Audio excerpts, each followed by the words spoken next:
अनुगुल जिला नालको थाना अंतर्गत बलराम प्रसाद केन्दुपाटना साहिर छवि बेहेरा पुओ आनंद बेहेरा सन्देहजनक मृतदेह नालको आसपंड निकट रेलवे ट्राक निकटू उद्धार होता घटना अंचल में चांचल्य सृष्टि करिछि।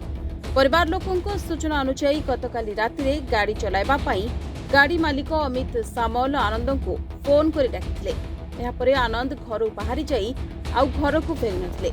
आज सकाळे खबर पाई आनंद को सान भाई सानंद बेहेरा घटनास्थल में पहुंची सेठारे अनुगुल तालचेर रेलवे ट्राक निकटरे घर ठारू प्राय 900 मीटर दूर में आनंद को मृतदेह पड़ता देखिथिले।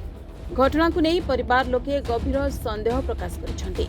खबर पाई नालको पुलिस रेलवे पुलिस घटनास्थल में पहुंची मृतदेह को जबत करी तदंत आरंभ करिसेंति। आनंद बेहेरा भाई हमरो घरे थिला काली उपरबेला घरे कहीकि गला गाड़ी चले जाऊ अमित भाईर गाड़ी चले जावाई कहला जो आम कहलु जा तू आसबू आड़ अमित भाई आमको राति घर मोबाइल को कॉल कले से कहले आनंद आज आम घरे रहिबो से रहीकि एडे राति खाई पी राति माटी टणा हो माटी टाणी से सकाळ पाइले घर को जीवो जो सकाळ पाइला आम घर को भी से आसी नथिला भाई तापर जो साई लोक कहले रेलवे जन किए पड़ी जो आम आसिक देखिलु निज भाई पड़ी आनंद बेहेरा बलराम प्रसाद केन्दुपाटना साई गाड़ी आड़े जाइला माटी टाणी कौन है कि आनिक शोई देड़ू।